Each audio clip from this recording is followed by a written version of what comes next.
Oromoo Minilikis, Haile Sillaasenis, Dargiinis, Wayyaaneenis, Abiyyis qawwee hiiksiseera garuu nagaa fiduu hin dandeenye. Biyya Ameerikaatii qawween suuqiidhaa gurgurama akka karameellaatti garuu lolli hin jiru. Warri Tigraay taankii hidhachaa jiru. Amaarri marfii hidhachaa jira. Sumaalee waan gochaa ture argitan dhageessan. Oromoo gajaraa irraa hiikaa jiran.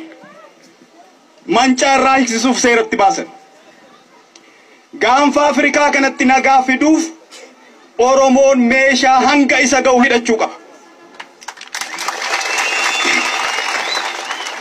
Gajaraa miti taankii, marfii, jeetti, miisaa'eliif rookettiin hanga harka Oromoon seennetti gaafti Afrikaa dhugaa hin argattu nagaas hin argattu.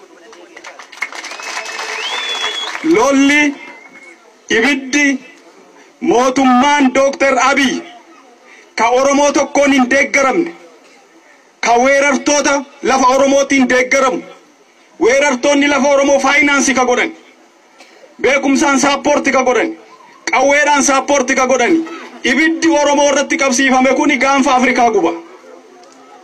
Oromoon qofaasaan gubatu qofaan guban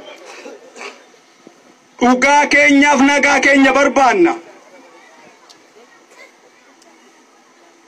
Yoo ibiddatu jira ta'e immoo waliin gubanna. Oromoon kana booda qofaan gubatu. Gabroonfataa qawweedhaan goban. Sammuu gabroome dhukkubsataadhaan wallaanan. Warri obbolaasaa, haadhasaa, abbaasaa, hintalasaa jibbee siidaa Minilikitti hirkatee taa'u hini dhukkubsatu. Warri wallaansa sammuu kennuu beekani wallaanuu qabuu jenna nuti akka baa'utti.